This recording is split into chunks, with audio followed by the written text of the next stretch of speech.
mais je vais pas ce mec-là. Tu vas que je leur dise sur la gauche pour pouvoir faire. Mathieu fera un peu le milieu là, toi tu feras ici à peu près, d'accord? Formule de politesse, bonjour, que puis-je vous servir? Désirez-vous? Qu'est-ce que vous désirez? Ainsi de suite et tout, d'accord?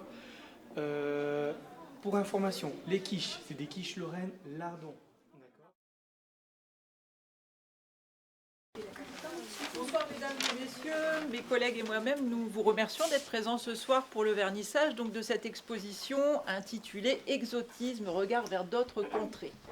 Nous avons le plaisir donc, de vous présenter des objets rares et exotiques donc, qui viennent d'Afrique, d'Asie et d'Océanie. Ces objets nous sont prêtés par le musée Sandelin de Saint-Omer et j'en profite d'ailleurs pour remercier une fois de plus Madame Lévesque, la régisseuse des œuvres du musée, qui nous suit toujours dans cette aventure culturelle. Nous avons donc des œuvres, ces œuvres donc, ont été offertes à une certaine période au musée par des collectionneurs passionnés, des amateurs d'art et d'histoire, qui ont voulu partager la richesse des cultures du monde. Cependant, cette exposition ne se contente pas de montrer la beauté des objets, elle invite aussi à une certaine réflexion quant à leur histoire. En effet, bon nombre de ces objets sont le fruit de relations complexes, douloureuses, durant une période coloniale, avec des déplacements de population, et des relations inégales aussi entre l'Occident et les territoires dont sont issus ces objets. Il est donc nécessaire de connaître et de reconnaître même ce contexte historique. Ces objets ne sont donc pas que des vestiges du passé, ils sont aussi porteurs de récits, de savoirs, de traditions, qui nous rappellent donc cette histoire coloniale, mais tout en honorant la diversité humaine. Je vais donc céder la place au médiateur culturel, mais avant ça, à mes collègues qui ont également préparé des petites activités en rapport avec la thématique. Donc je cède la parole à Madame Béameda. Alors, bonsoir. Quelques élèves de 5e et de 4e ont travaillé des œuvres musicales en lien avec les thématiques abordées par les médiateurs culturels. Nous espérons que vous allez apprécier ces moments-là. Voilà. Et nous, avec Monsieur Fradin, donc les élèves de la 4e A, donc 4e SECPA, ont participé à des ateliers d'écriture autour des objets des 3 vitrines. Et on va avoir 3 lectures ce soir par des élèves de la 4e A. Voilà. Et oui, les élèves de SECPA vous ont également préparé, merci, j'ai oublié, le buffet qui viendra juste après le vernissage. Voilà. Belle découverte.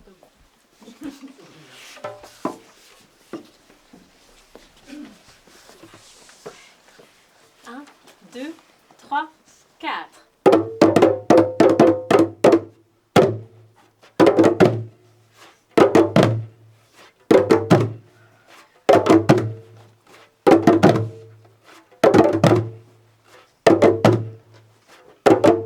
Ciel.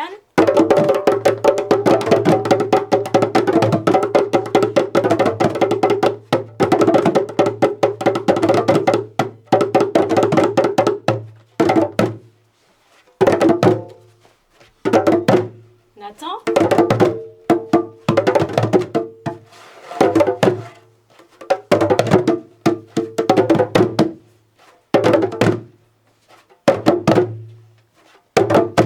Axel.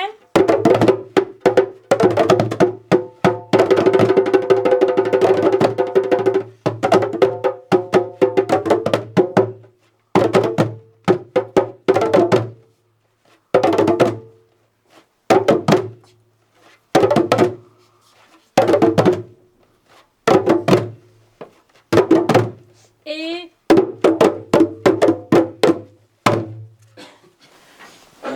alors, la statuette fétiche a été faite en Afrique, au Congo.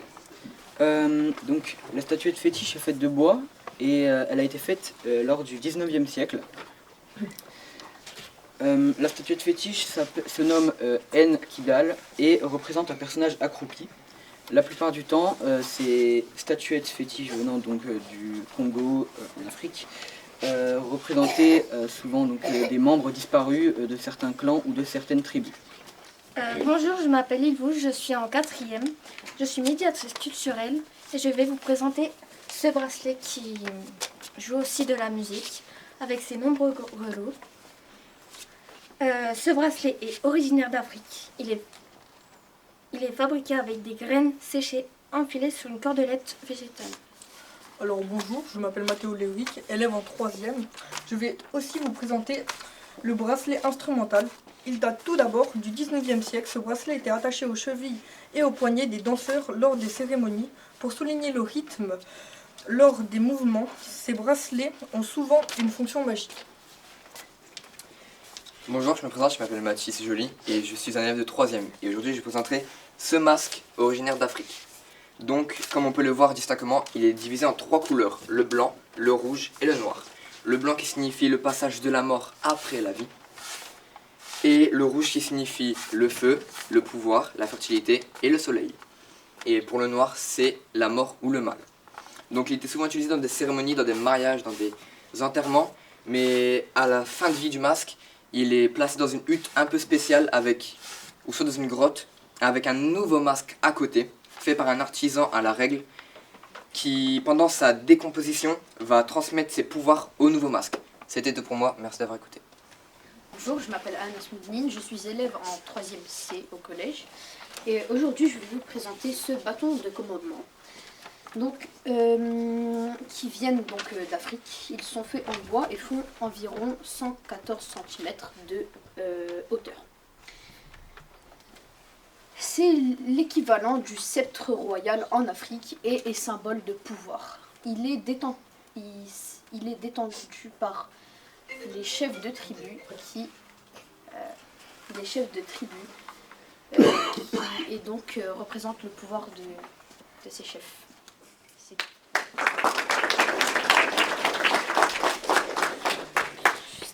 Bonjour, je m'appelle Lilou et je suis en 5e. Bonjour, je m'appelle Chloé, je suis en 5e et nous sommes médiatrices culturelles. Et nous allons vous présenter des pinces à cheveux venues d'Afrique. Ces pinces à cheveux datent de fin 19e siècle. Elles viennent tout droit du Gabon et du Congo. Ces pinces à cheveux sont fabriquées en os. Et les dimensions sont d'environ, pour la longueur 12 cm et pour la largeur 1,2 cm. Pour les pinces, nous retrouvons des formes géométriques telles que circulaire, rectangulaire, triangulaire. Ces pinces représentent le côté créatif des peuples d'Afrique centrale. Merci de nous avoir écoutés. Bonjour, je m'appelle Enora et je suis en 6e. Je suis médiatrice culturelle dans le cadre d'Amusez-vous. Aujourd'hui, je vais vous présenter ces 3 bracelets qui viennent d'Afrique, plus précisément du Gabon. Le petit bracelet est un accessoire de costume, également pour la pince. Le plus grand est un bijou.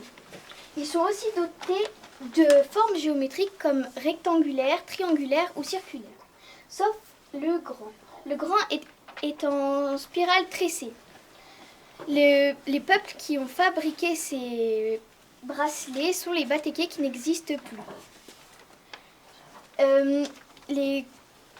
Ce peuple qui ont fabriqué ces bracelets ont trouvé les métaux dans les rivières ou parfois plus dangereusement dans les mines. Bonjour à toutes et à tous, nous sommes en médiateur culturel dans le cadre Amusez-vous. Nous sommes en 4e, je m'appelle Lilou et lui Corentin. Nous allons vous présenter nos œuvres. L'œuvre est une boîte fabriquée en paille tressée. L'auteur est anonyme. Il provient d'Afrique et plus précisément du Congo. Il date du 19e siècle. Ils font 11,5 cm de hauteur. En diamètre, 14,3 cm. Cette œuvre est un vase doux. Il vient d'Afrique du Nord et il date du 19e siècle. L'auteur est inconnu. Il pouvait contenir de l'eau à l'intérieur. Il est fabriqué en terre cuite, peint et verni avec des figures géométriques. L'œuvre est un plat en fibre végétale. L'auteur est anonyme. Il vient d'Afrique. La date est inconnue. C'est un plat de service couverte en paille tressée. Merci de nous avoir écoutés. Donc ces sandales proviennent d'Afrique. Elles ont été réalisées au 19e siècle en cuir et divers autres matériaux organiques. En Afrique, les sandales étaient symboles de statut. Les gens qui en portaient étaient plus évolués dans la société que ceux qui n'en portaient pas. Donc. Elles étaient notamment utilisées lors de grandes cérémonies et par la royauté. En Afrique de l'Ouest, elles étaient donc privilégiées ouvertes plutôt que fermées. C'était par, je ne sais pas, par appréciation. Donc ce sera tout pour cette partie, pour les objets de cette vitrine. Je vous laisse donc avec la suite. Miguel, un jour Miguel qui travaillait comme archéologue trouva une grotte. Au fond de la grotte, Miguel découvre une chambre secrète. Dans cette pièce, il trouve un bâton. Il marche pour trouver d'autres objets. Il glisse et tombe sur un bâton. En appuyant sur le bouton, un ascenseur s'ouvre. Il rentre dans l'ascenseur qui le dépose dans une nouvelle salle où il trouve un masque. Miguel reprend l'ascenseur. L'ascenseur va très vite et s'arrête brusquement devant une porte. Derrière cette porte, il trouve un bracelet. Alors Miguel met le bâton, le masque et le bracelet. Une chose incroyable se produit. Alors Miguel se transforme en guerrier. Il se transforme et dans l'armure, il entend une voix au loin. C'est une sorcière qui lui dit « Qui êtes-vous, étranger ?» Miguel répond « C'est vous, vous êtes qui ?» La sorcière dit « Je m'appelle Cristal du monde de Volcano. Et toi ?»« Moi, je m'appelle Miguel et je vais te tuer. » Miguel attaque la sorcière.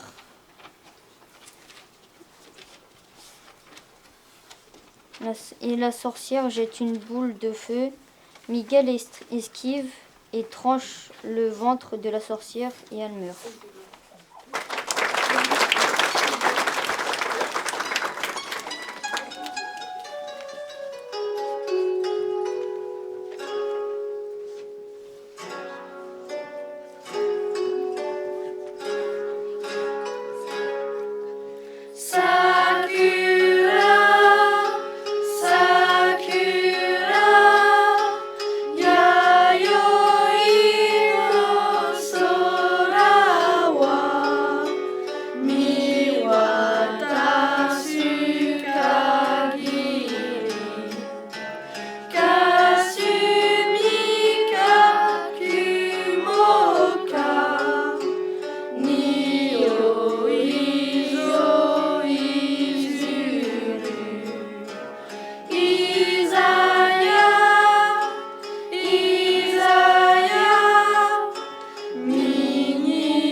Bonjour, je m'appelle Athanaïs, je suis en 5e et je suis médiatrice culturelle.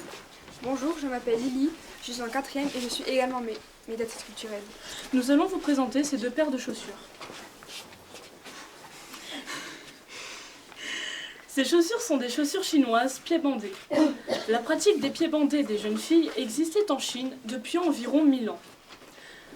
Étant considérée comme jolie et érotique, la pratique avait également l'avantage de priver la femme de mobilité, ce qui était vu comme une marque de grand statut. La femme n'avait pas à travailler, ou une marque de supériorité du mari. Elle était totalement dépendante de lui. Ces chaussures, qu'on appelle aussi chaussures à pieds bandés, datent du Xe siècle. Elles font 11,5 cm de large et 9,5 cm de long. Elles ont été créées en Asie. Les matériaux utilisés sont les textiles et les matières organiques avec des broderies de soie. Elles ont été acquises vers 1899 par Henri Dupuy, collectionneur.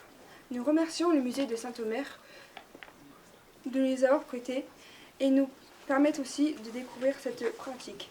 Merci de nous avoir écoutés.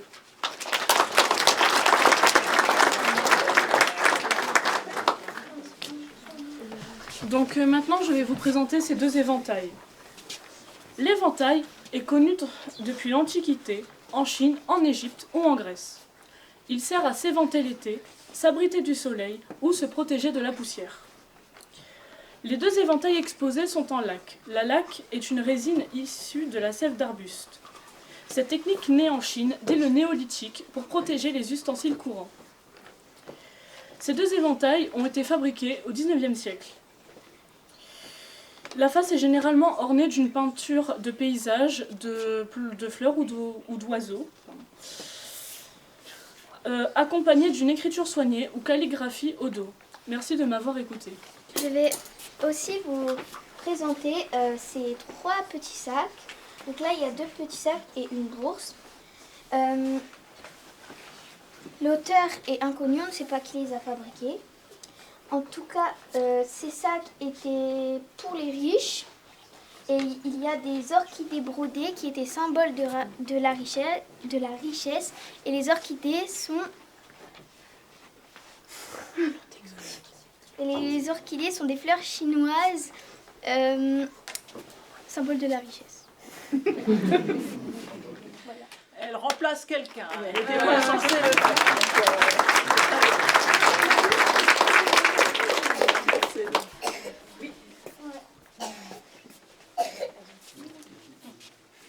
Nous allons vous présenter les brûle-parfums. Ce brûle-parfum à la patine sombre se distingue par la sobriété de sa forme sans pied. La base et le couvercle sont ornés d'une frise à décor géométrique d'éclairs en méandre appelé également décor Raymond. Le couvercle ajouré permet la diffusion des fumées d'encens et présente un décor de dragon enroulé sur lui-même. Contrairement au dragon occidental, le dragon japonais est une créature qui serpente et ne possède pas d'ailes. Il est principalement associé à la mer alors que les Chinois en font aussi le maître des nuages et de la pluie. Ce petit brûle-parfum à 3 pieds se caractérise avec une silhouette tout en rondeur. Son couvercle, de diamètre plus étroit que la base, est ajouré et orné de motifs de nuages appelés onmon. La partie supérieure de la base présente un décor finement gravé représentant deux dragons serpentins occupant l'ensemble de circonférences. Symbole de force et de pouvoir respecté et honoré, le dragon est souvent utilisé comme décor. Nous allons passer aux céramiques, donc les 4. La Chine détient le secret de fabrication des porcelaines dès le 8e siècle pour que les porcelaines fassent leur apparition en Europe. Les exportations explosent alors au siècle suivant et les Européens tentent de les imiter. Le secret de la fabrication de la porcelaine est enfin découvert au tout début du XVIIIe siècle en Saxe. Le kaolin. Il s'agit d'une roche argileuse et blanche qui permet d'obtenir la finesse de la porcelaine. Ces pièces s'inspirent de la production dite Imari, qui désigne un lieu de production de céramique au Japon. Devant le succès rencontré par ce type de pièces, la Chine se met à fabriquer des imitations profitant également de la fermeture du Japon sur le commerce extérieur à partir du milieu du XVIIe siècle. Merci de nous avoir écoutés. Désormais, je vais vous présenter un vase. C'est un vase Pensu qui vient d'Asie et plus précisément du Japon. Il a été fait en cuivre et son créateur est malheureusement anonyme. Sur ce vase, on peut apercevoir un chien viverain, ou encore tanuki en japonais. Le tanuki est un esprit de la forêt et il est symbole de chance et de prospérité. Il peut être tantôt bénéfique et tantôt malveillant. Je vous laisse donc passer à la prochaine vitrine. La vie ou la mort. Un jour de décembre, Monsieur Leguet, professeur de RE, collège Jacques Prévert d'Oudin, se promenait dans les couloirs du bâtiment B. La porte du CDI était ouverte, alors il décida d'entrer au fond du CDI. L'exposition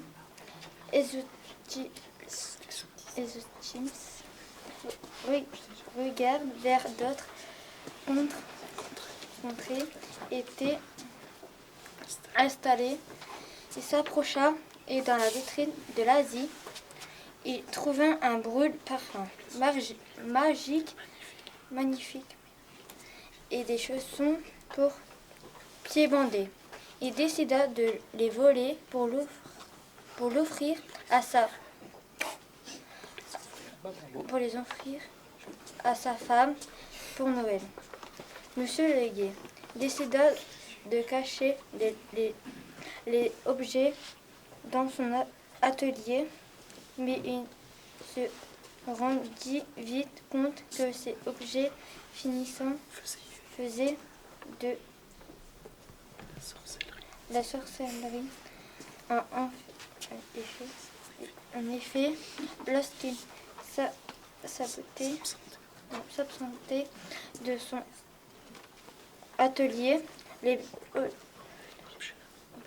bougeaient tout seul. Alors Monsieur Leguet essaya de faire disparaître une scie et un parvient.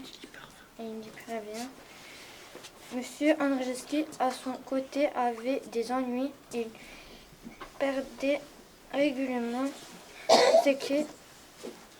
Alors Monsieur Leguet décida de l'aider avec la sorcellerie. Monsieur Leguet prit le brûle-parfum à Monsieur Andrzejewski, mais lorsqu'il l'ouvre, il se fait aspirer par le brûle-parfum et disparaît à tout jamais. Tout ça à cause d'une histoire de clé perdue.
Donc je vais commencer par vous présenter deux objets se trouvant à l'intérieur.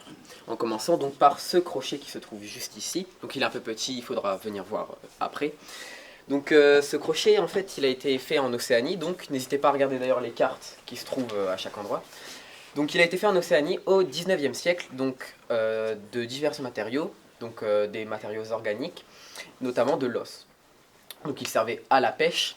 Et au total, il fait donc 7,5 cm de long pour 3,5 cm de large. Donc ce sera tout pour cet objet que nous n'avons pas plus d'informations. Je vais donc passer à la rame qui se trouve juste ici. Donc cette rame a elle aussi été faite en Océanie, mais plus précisément donc en Polynésie française, en Polynésie et dans les îles australes. Donc ce sera plus la partie à droite de la carte qui se trouve juste ici. Donc elle a été réalisée en bois, elle fait au total 108 cm de long pour 16,5 cm de large. Elle est donc composée de 2 parties, donc un manche, donc qui va être la partie où on va mettre nos mains, et donc d'une pelle qui va être la partie immergée dans l'eau et permettre d'avancer justement. Donc cette pelle justement, elle est recouverte de motifs géométriques sur l'une de ses faces, tandis que l'autre n'est pas encore terminée. Donc ça signifierait que le travail n'a pas été achevé avant de la retrouver. Le manche lui aussi est gravé et se termine d'ailleurs par 8 petites têtes sculptées au niveau de la base. Donc ce sera tout pour ces objets. Je vous laisse donc avec la suite. Du coup, moi je vais présenter 4 objets, donc 3 massues et un poignard, également harpon. Donc je vais commencer par le poignard. Le poignard donc, a été fait donc, en Océanie. Il a été fait plus précisément en Micronésie, dans les îles Gilbert. Donc il a été fait de bois, il a été fait de fibres et il a également été fait de dents de requin. Il a donc 2 lames sur chaque côté, bordées de dents de requin. Il servait donc en tant que harpon, poignard, mais également en tant que lance. Désormais, je vais vous présenter les 3 massues. Alors, les 3 massues ont toutes été faites au 19e siècle. Elles sont toutes faites de bois. Je vais donc vous les présenter dans l'ordre de la plus éloignée à la plus proche. Donc, la première a été faite, elle, en Mélanésie. Elle a été faite aux îles Salomon. La seconde a été faite en Polynésie, aux îles Tonga. Et la troisième a été faite également en Polynésie, cette fois-ci aux îles Fidji. Les 3 massues servaient avant à assommer et capturer les requins, mais elles servaient également pour les hommes. Ces 3 massues également signifiaient noblesse à l'époque. À présent, je vais vous présenter cette lame d'herminette et ce collier, tous deux provenant donc d'Océanie. Donc tout d'abord, l'herminette. C'est une lame d'herminette en basalte. Elle provient de Polynésie et elle date du 19e siècle. Une herminette est une hache très petite, souvent utilisée par les habitants de Polynésie. Pour creuser, par exemple, des pirogues ou du bois. Cette forme est très rare pour une herminette qui vient de Polynésie. Donc à présent, le collier. Ce collier provient d'Océanie et il a été créé environ aux îles Kiribati ou encore aux îles Carolines. Il a probablement été fait au 19e siècle et ce sont des coquillages et des rondelles de coco. C'est une enfilade de rondelles alternativement noires et blanches qui se rattachent à un réseau de pendeloques de matière non déterminée, probablement des coraux ou des vertèbres de poissons. Il a été acquis en 1905 et ce genre de collier est souvent offert ou encore échangé pour acheter toutes sortes de choses. L'histoire de Fantôme et de Harry. Harry est au travail comme toujours avec ses meilleurs amis Karl et Matteo. Ils cherchent des trésors en Océanie. D'un coup, ils trouvent une massue et un harpon. En faisant des recherches, ils découvrent que ces objets appartenaient à un homme devenu roi en 1450 et mort 5 ans après. Ce roi avait tué 650 personnes avec la massue et le harpon qu'il venait de découvrir. Harry rentre chez lui avec les objets, il s'endort et pendant la nuit, le fantôme du roi apparaît dans la maison. Il veut récupérer ses objets pour reprendre le pouvoir et tuer de nouveau. Harry se réveille et voit le fantôme. Il a peur car il sent le danger. Il comprend que le roi veut le tuer. Le fantôme lui saute dessus, l'attaque violemment. Pendant la bagarre, il parvient à récupérer son harpon et sa massue et il finit par tuer Harry.